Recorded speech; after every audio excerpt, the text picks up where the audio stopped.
Good evening, everyone. Welcome to Truth Lies Shenanigans, the live show, season 2, episode 2. I go by the name Neo Nix, and I'll be your moderator today on this very, very sad day in America. We did have a show prepared for you, but as many of you know, today, in a last-ditch effort, President of the United States and his followers attempted a coup on the United States, in my opinion. Trump's mob of thugs filled with domestic terrorists breached the beacon of America, the United States Capitol today. And we're dedicating the entire show to discussing this atrocity and taking your comments, thoughts, and questions. So if you're on Facebook, Instagram, TikTok, or Twitter, Twitch TV, or YouTube, tell us your thoughts. Now, before we get into it, let me introduce you to our hosts, our professor, writer, editor, journalist out of Washington, D.C., where everything is happening, Lizzie Enders. What's up? What's up?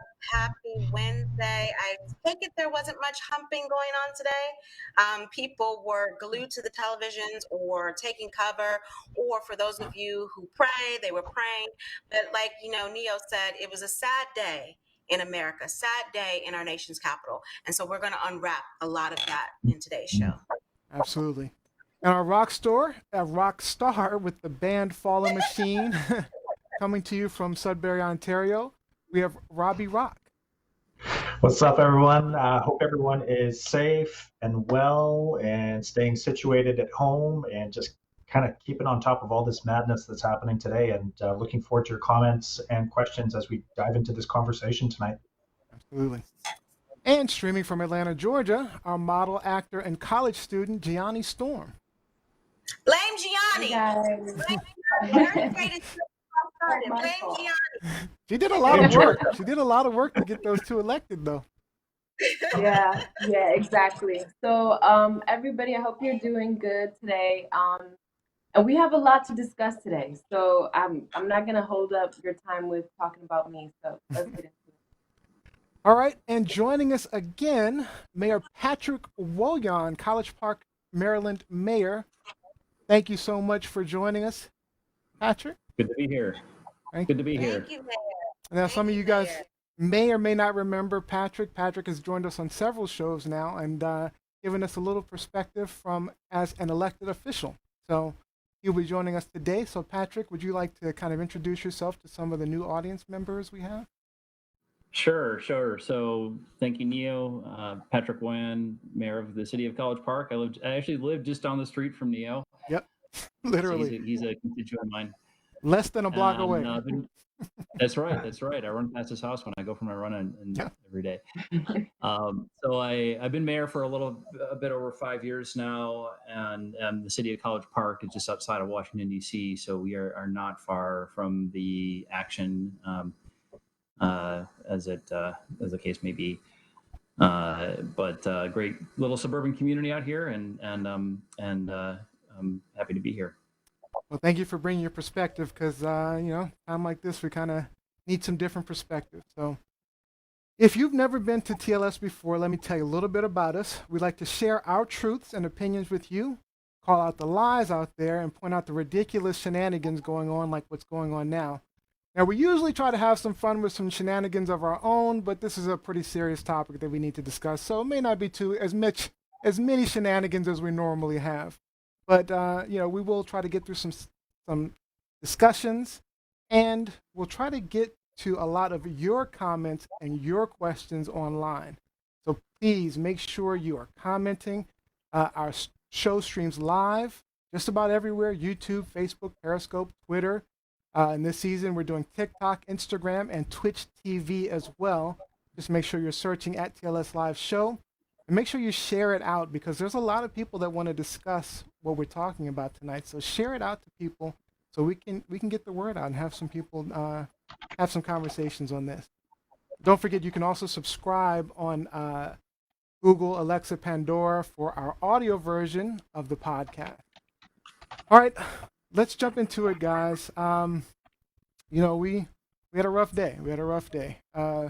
We saw a mob of Trump supporters just suddenly attack we actually had a pretty decent day in the morning, because we had two senators from Georgia elected, confirmed as senators. So now the Senate has actually switched from Republican to a Democratic power. So actually, we had a good morning.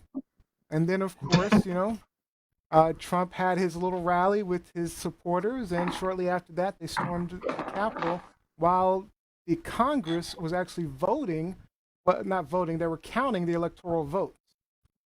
So, Lizzie, what are your thoughts on what's going on? Shameful. Shameful. And I can't even tell you the number of times that I have said that word today.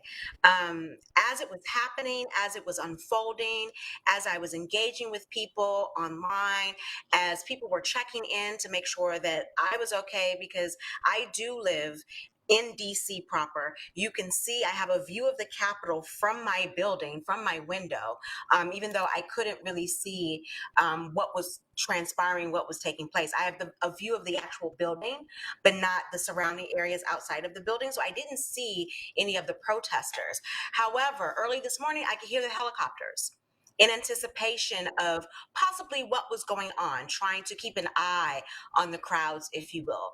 And then as things started to escalate, you heard more police sirens and more chat. You saw more chatter online. And I could not believe what I was watching.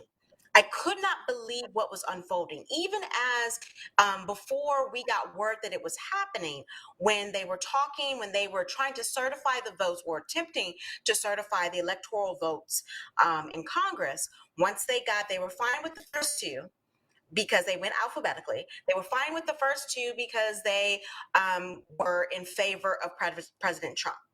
But then when it got to Arizona, that's when the first objection came. Yep. And that's when you saw, Ted Cruz give his bullshit statement and, senators going back and forth. And then all of a sudden, CNN switched from that to outside of the Capitol. Yep. And said that there was something happening on the steps. And all of a sudden you saw these people just rushing the steps of the Capitol, which you cannot do. That is trespassing. Yep. There's a limited area around the Capitol where civilians can congregate. You certainly can't, storm the steps. You certainly can't climb up and bash the windows. You certainly can't enter the Capitol the way they did. And so I'm sitting here thinking, and I don't know if you can hear in the background. We can hear. Oh yeah. Because even though there's a curfew in DC right now that started at 6 o'clock, the protesters are still out on these DC streets, folks. And so I'm watching all of this unfold, and I just kept saying, this is shameful. It is shameful. What is happening? Yep. What is happening? Not only in my city that I was born and raised in and that I love, but also in my country. Are you kidding me right now? So it's been a difficult day for me. It's been for many of us, but a difficult day, difficult day to take all of this in and to process this. So, Robbie, you are from Canada. Ontario. So, what is it like looking at what is going on right now in the United States? For myself and my wife and my circle of friends, it's shock, it's shell shock. It really, really is. I can't believe what is transpiring in the United States today.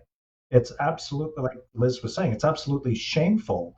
The last time I felt like this was during 911, because from the outside looking in, no tragic loss of life on a large scale, but when 911 is happening, it was a surreal moment. Is this really happening in the United States of America? And today is the same damn feeling. Is this really happening in the United States of America? Mm-hmm. I remember from a kid and from American ideology propaganda, if you will, it's democracy is a pillar. It's a cornerstone of American society. And today it came under direct attack, and it was inspired, it was brought on by Donald Trump and was supported by the POTUS. It was incited by the POTUS. That's the crazy thing to me. We My have mind is Tamika. We have Tamika Turner Graydon, who says, watching all this unfold with my children was surreal. Latoya Blakely said, "What I found hilarious, because after a certain point I couldn't do anything but laugh, was, I can't see the whole thing, was that storming the Capitol building wasn't enough to get them arrested, but that they established a 6 p.m. curfew and then started arresting people for that." Yeah. That's a very good point. That's a very good point. So, Hmm. Mayor Patrick, there's something I wanted to ask you, because I'm looking at all of these elected officials who were, in essence, attacked. Um, they were attacked, in their place of work, where they work. And, I was thinking about you as an elected official and other elected officials. How does that make you feel as far as safety is concerned? Because, if you know, you're shoot, your home address is public knowledge. Of course, your place of work is public knowledge. If someone disagrees with you, how does that make you feel? I mean, I saw many of those senators were terrified of Yeah, many of those figures. yeah, and you never know what was possible, what could have happened today. That's, I think, the thing that struck me was this fear, because you had people in the Capitol building who had not been screened, who came there very angry, had not. I think they had to screen after they cleared the Capitol. They had to screen the whole building to make sure there weren't any explosive devices or anything like that in there. I mean, this is people that are just doing their job of carrying out the business of a democracy, Right. of the way things are supposed to run, and it's essentially violated the sense of security that you should have in being able to carry out the work that needs to happen to run our country As a public servant. Yeah, exactly. And this happens. This has been happening so frequently recently with attacks on like the Secretary of State in Georgia, and even the governor of Georgia, for even though he's a pretty conservative Republican himself, but because he dared cross the threshold of certifying the results of the election in Georgia, he was also subject to threats, Yeah, Fauci and had death threats. A number of officials had death threats in this Trump world. I mean, right. it's got to be scary. And when you think about you, like, I mean, does this world, this change, do you think that affects, local public officials as well? I mean, because No, people get emboldened, right? yeah, it certainly does. And I'm a member of the U.S. Conference of Mayors, and we've had meetings and sessions to talk about this. There's a discussion about at what point does a mayor need to hire a security detail, because it seems to many people as something that's extravagant. It's not. I don't have I don't have a security detail, unfortunately. Never felt the need, but some people have had to hire security details and have them around because they are under threat now in ways that they haven't been before. Mayor Patrick, where were you today when you realized what was happening, what was going on at the Capitol? So I'm where I'm spending most of my time, which is right here at my home where I work, where I've basically been spending most of my waking moments since the pandemic started in March. But I was watching. I was kind of half watching the certification of the vote of the Electoral College, and then I got a text from somebody. I was kind of half working and half doing that, and then I got a text from somebody like they stormed the Capitol. I'm like, what? So then I started paying more attention to the news, and was going back and forth between different news sources throughout the day. But just not. I mean, I thought something might happen today, because they have all these people descending on the Capitol, who are just angry and wanting to do something, and I'm surprised that it was allowed to get as far as it did, because they should have been more prepared. They should have had people, armed, ready to go to protect the democratic process happening in the Capitol. Yeah. And I think that point hasn't really been stressed enough, because if you think about it, during that session, during that certification session, the majority of our government was in that building. You had Congress, you had the Congress, and you had the Senate, and you had the sitting vice president of the United States in that building. And for them to be put at risk like this, for the breach of security to come about so easily at the heart of our government is alarming. It's so alarming. And that's why all day I've been really kind of hard on the Capitol Police. Like, what were you doing? What were you thinking? Like, where was the thought process? These people have been claiming and have been talking about protests, violent reactions on January 6th for the past 2 or 3 weeks. They've been doing it on Twitter. They've been doing it on all other forms of social media, including Parler. So it's not like we didn't know that this was going to happen. Like you said, I thought something was going to happen today, but I thought it was going to be in the streets. I thought that there was going to be like some type of kerfuffle or fighting outside. Clashes between the protesters when they were protesting, before they became terrorists, when they were protesting, and the police. Never in my wildest dreams did I think that it would evolve into what we saw today. And so I'm just like, how does this happen? So Liana, now our officials aren't even safe. Yep. Liana Zamora says, Newman says, Lizzie, that was scary. So the thing that really struck me was the response, and that's what I want to get into next. Is like the response to the threat. I mean, do we think that if this were a terrorist attack, that matter of fact, we've seen terrorist attacks where the response was greater, right?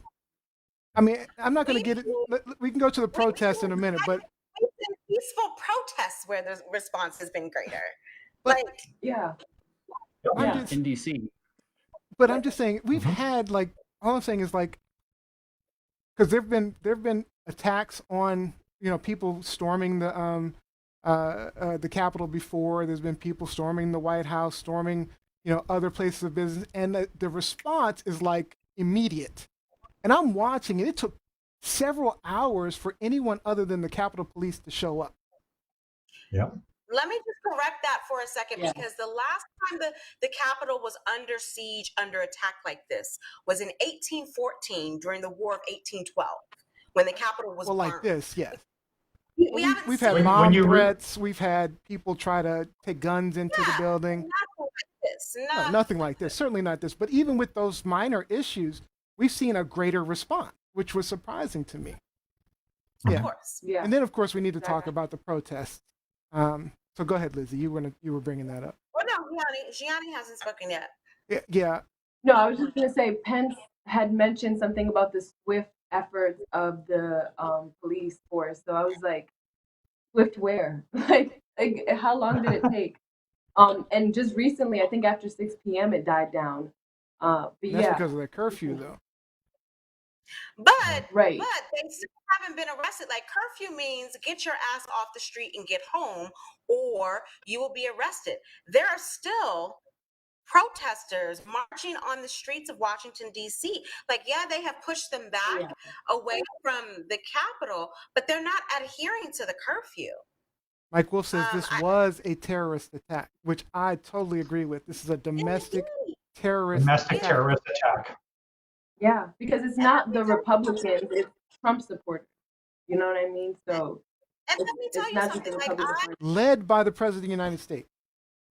Mm-hmm. I felt bad for both Republican and Democratic senators and congressmen who were in that situation today.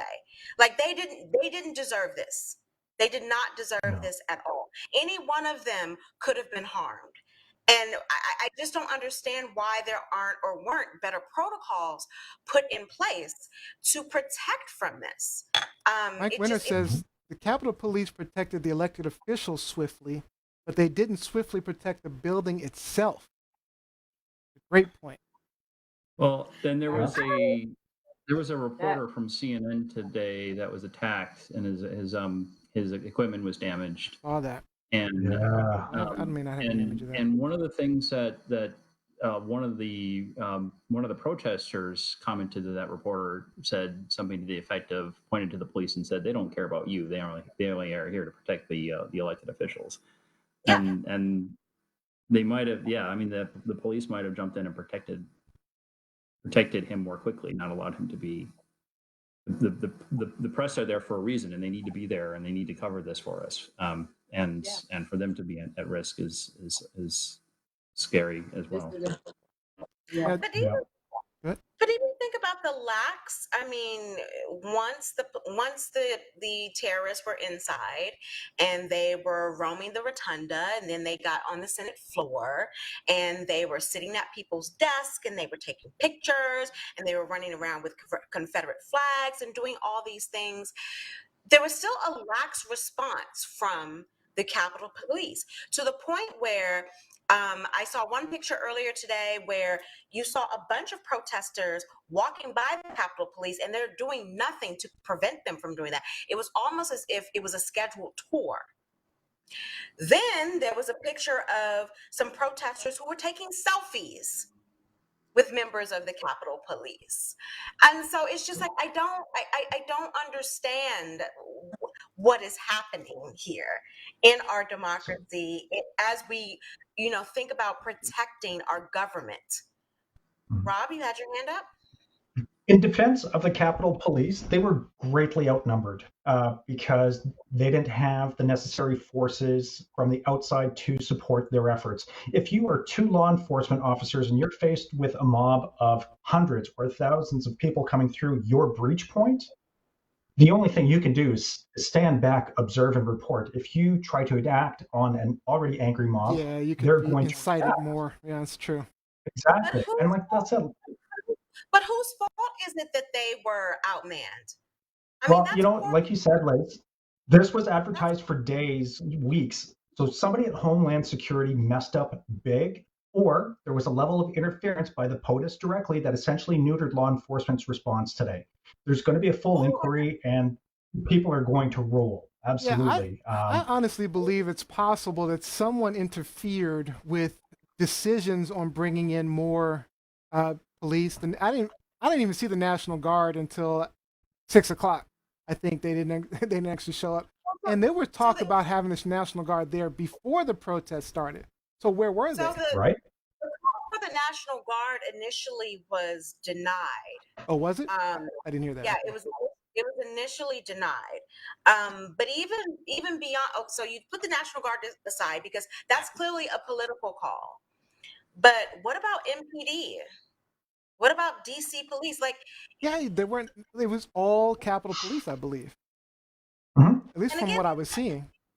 People have been threatening violence for weeks, and you certainly don't. So even if they are, outmanned, you certainly don't get in there and take pictures with them. So does anyone think that this was a stunt? No. This was all part of I mean, I know, was this part of a plan to allow them to storm the Capitol? Anybody think that? I don't want to. I still believe in our government. And so I don't want to buy into that conspiracy theory. I just, that would hurt my feelings too badly right now. But I think it's something that needs to be considered, though. It needs to be investigated at least, because the response was ridiculous. I don't know that this is something that was masterminded, but it's something that was definitely set up. It's if you give an angry mob some pitchforks and some torches and some gasoline, what do you think they're going to do? Yeah. So they were incited. This was staged. There's no question they were incited. incited. Let me show this video. Let me show you this video. Oh, you have something to say, Patrick? Go ahead. Well, I just want to say, I mean, I tend to attribute things like this more to incompetence rather than malicious intent. I think they should have been more prepared for this, but I don't think that they were intentionally allowing it to happen. Okay. I'm honest